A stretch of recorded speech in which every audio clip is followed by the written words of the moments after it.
Olá, amigos. Aqui estamos para mais uma reflexão sobre as coisas de Deus. Hoje talvez eu vá fazer algo um pouco diferente, embora vá falar da palavra de Deus, mas não vou ministrar exatamente refletir sobre um texto bíblico, se bem que vamos citar alguns deles.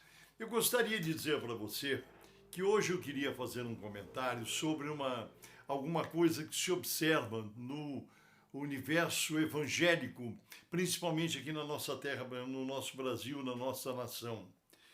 Hoje no Brasil, segundo informações, existem mais de 19 mil denominações evangélicas. Mais de 19 mil denominações evangélicas, segundo estatísticas, que foram levantadas. E dessas que nós estamos citando, 19 mil, são aquelas que são oficialmente registradas, que constam nos cartórios, que têm os seus registros feitos. Fora as registradas, deve haver uma quantidade muito maior das que não são registradas. Segundo dados que nós levantamos, a cada 2 horas é registrada uma nova denominação aqui na nossa nação. Isso se deve ao quê? À facilidade que qualquer um pode fundar uma igreja. É muito simples, não é exigida nenhuma forma de aptidão daquele que vai fundar uma igreja, não é exigido nenhuma verificação de conhecimento teológico ou de conhecimento da palavra de Deus para que essa pessoa possa abrir uma igreja, fundar uma igreja, né? Então qualquer um pode se autodenominar pastor, né? Isso independe de tantas coisas. Então nós vemos esse crescimento explosivo, né? Em muitas capitais, e na maioria das capitais onde nós vamos, principalmente São Paulo, Rio de Janeiro, você anda pelo centro ou pelos bairros e você verifica a cada quarteirão, são vários salõezinhos, várias portas com placa anunciando uma igreja, né? E me chamou a atenção, e isso é uma coisa que a maioria das pessoas, se você nunca viu isso, você terá a oportunidade de poder acessar o YouTube e procurar sobre nomes estranhos, nomes bizarros de denominações evangélicas, de igrejas evangélicas, né? Então, eu estava olhando, verificando alguns, naturalmente a gente não vai passar essa relação, nem é por objetivo ou finalidade trazer qualquer motivo de zombaria, deboche ou escárnio, mas porque isso aqui é verdade, nós não estamos inventando nem criando isso da nossa mente, né? Então, nós vemos aqui, por exemplo, eu vou te dar alguns nomes que nós encontramos hoje em placas de igrejas. Igreja Evangélica Pentecostal, o Cuspe de Cristo. Esse nome está numa placa de uma igreja.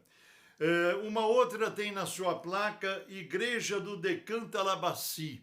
Naturalmente, essa expressão, por alguém ter ouvido naquelas denominações onde crentes usam falar línguas estranhas e tenha ouvido alguma coisa com este som e colocou esse nome. Igreja Evangélica Pentecostal Decanta-Labaci. Tem uma outra igreja cuja placa é a Igreja Abra-te Sésamo, que naturalmente vem daquele conto infantil, daquela história infantil, acho que do Ali Babá e os 40 ladrões, aonde ele chegava numa caverna e dizia abre-te Sésamo, era uma palavra mágica que abria a caverna onde havia um tesouro. Puseram esse nome, eu não estou brincando, não estou fazendo isso por uma troça, nem por humorismo. Tem uma outra igreja que se denomina Caverna do Rock. É uma igreja naturalmente voltada para jovens, para roqueiros, para pessoas que apreciam o rock, esse estilo musical, né? Tem uma outra igreja que se chama Canela de Fogo. Tem outra igreja, achei interessante, Bailarinas da Valsa Divina. Tem uma outra igreja, Igreja Pentecostal Revelação Rápida. Tem uma outra aqui, Fiel até debaixo d'água.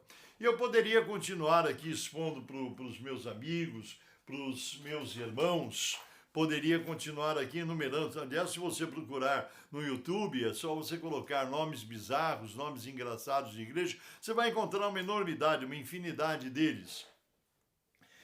E eu fico pensando, até havia um comentário no YouTube, onde a pessoa que, no canal onde encontrei esses nomes, tem vários, né? A pessoa que apresenta esses nomes, apresenta essa relação de nomes no YouTube, a pessoa dizendo que a maioria desses nomes foram adquiridos por seus pastores por meio de revelações que eles tiveram revelações, tiveram informações espirituais, foi anjo que apareceu e deu os nomes, né?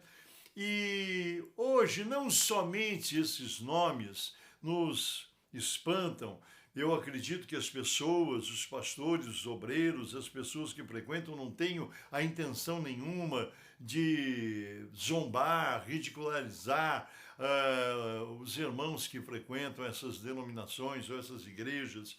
Mas eu fico pensando hoje nas coisas que acontecem, nas novidades que estão surgindo no meio evangélico, né? Hoje eu ouvi, ainda não entrei em nenhum lugar desses, mas já ouvi dizer que tem igrejas todas pintadas, salões que foram pintados de preto, de negro.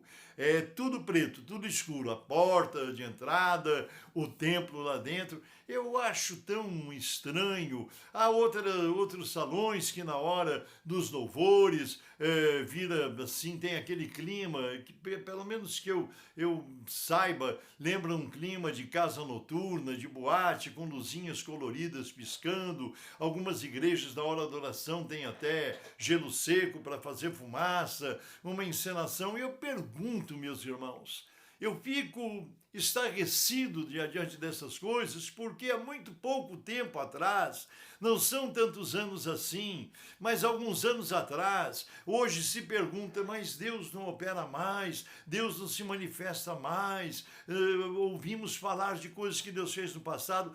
Meu irmão, deixa eu dizer uma coisa para você. Olha a palavra de Deus. Eu queria citar alguns versículos aqui para você. Em 2 Timóteo, capítulo 4, versículo 5, diz assim: em tudo ser sóbrio. O que é ser sóbrio? Eu acho que isso se refere a uma seriedade, uma postura de sobriedade, de seriedade, de gravidade.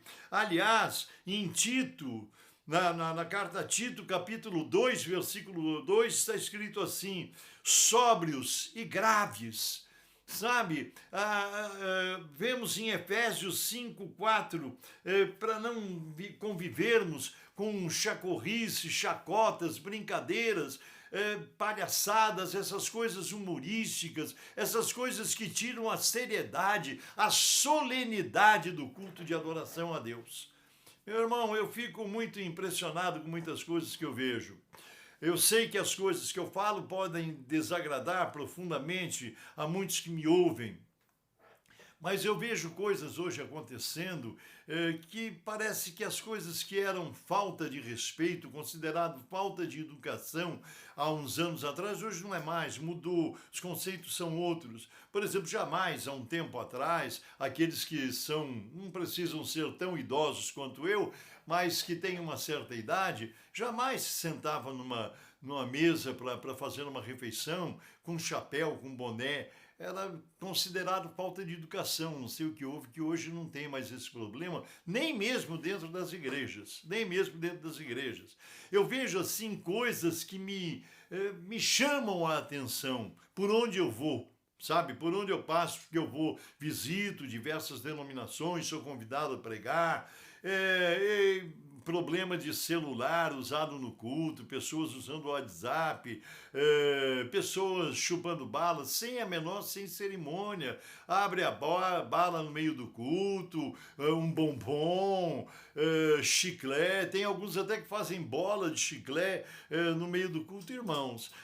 Eu vejo que a palavra de Deus nos recomenda uma sobriedade, uma seriedade, uma reverência. Afinal de contas, nós estamos falando, nós estamos pregando, nós estamos anunciando o evangelho que é a respeito de Jesus Cristo. Será que nós temos noção do que Jesus fez na cruz do Calvário? O sofrimento, a dor, o que ele passou, o seu sangue derramado, a sua vida humana expirada ali no meio de tantas dores e tanto sofrimento. E hoje nós, tudo sabe, virou um show, um espetáculo. Meu irmão, minha irmã, Deus merece a nossa reverência, não só com palavras, mas de coração, de alma, de sentimento, nas nossas emoções. Nós temos que reverenciar a Deus, nós temos que respeitar a Deus. O culto, o templo, o local onde se adora a Deus não é um teatro, não é um circo, não é um play center, não é uma playground, é a casa de Deus. Jesus disse: a minha casa será chamada casa de oração. Jesus se revoltou quando viu os vendilhões do templo na porta ali, ele fez aquilo que ele fez, virando a mesa dos cambistas e tomando aquela atitude tão dura. Eu acho que se Jesus viesse hoje na mesma situação, ele estivesse em vida humana aqui, certamente ele não suportaria essas novidades, essas coisas, essas abominações. Eu digo abominações porque eu leio pela palavra. Eu vejo que a palavra nos exorta, nos recomenda, nos orienta a um culto sóbrio, a um culto solene, a um culto respeitoso, e muitos não estão procedendo dessa forma, desde pastores, líderes, até os que frequentam porque são ensinados assim e praticam dessa forma. Olha, eu te digo em nome do Senhor Jesus, procure buscar de Deus, dobre os seus joelhos, sabe? As coisas começam com chacota, com brincadeira, até nos títulos, nos nomes que são dados para as denominações que estão sendo abertas. Como eu li alguns nomes aqui, não no sentido de fazer humorismo com ninguém, mas de dizer que eu me preocupo com isso, porque isso não é ser sóbrio, isso não é ser grave, isso não é levar com seriedade a palavra de Deus. Me perdoem aqueles que discordam, é a minha opinião, é o meu sentimento diante de Deus. Vamos orar. Senhor, nosso Deus e amado Pai Celestial, em nome de Jesus, eu oro a Ti como servo Teu na face desta terra, e eu oro pelas igrejas, pelos nossos irmãos e irmãs que pregam o Evangelho, que estão abrindo portas para anunciar o Evangelho de Jesus Cristo. Senhor, eu te peço que, por misericórdia, o Senhor oriente, o Senhor alerte, o Senhor desperte, o Senhor ilumine as mentes daqueles que estão se levantando para pregar a Tua palavra, que seja por um sentimento sincero e verdadeiro, que seja por uma verdade espiritual, Senhor, porque o próprio apóstolo Paulo, ele diz que uns pregam o evangelho por vaidade, por contenda, por divisão, por tantos motivos, mas ele diz que importa que o evangelho seja pregado. Sim, o evangelho está sendo pregado, mas hoje as coisas que estão acontecendo, Senhor, doem no nosso coração. Eu peço a Tua bênção sobre todos aqueles que nos ouvem e que esta palavra, que esta reflexão, em nome de Jesus, possa nos despertar e nos alertar para a reverência que nós devemos ter ao nome que é sobre todos os nomes, e diz a Bíblia que diante do nome de Jesus Cristo se dobram os joelhos que estão no céu, na terra e debaixo da terra. Ele merece reverência, ele merece temor, ele merece ser respeitado, e isto não tem acontecido. Deus te abençoe em nome do Senhor Jesus.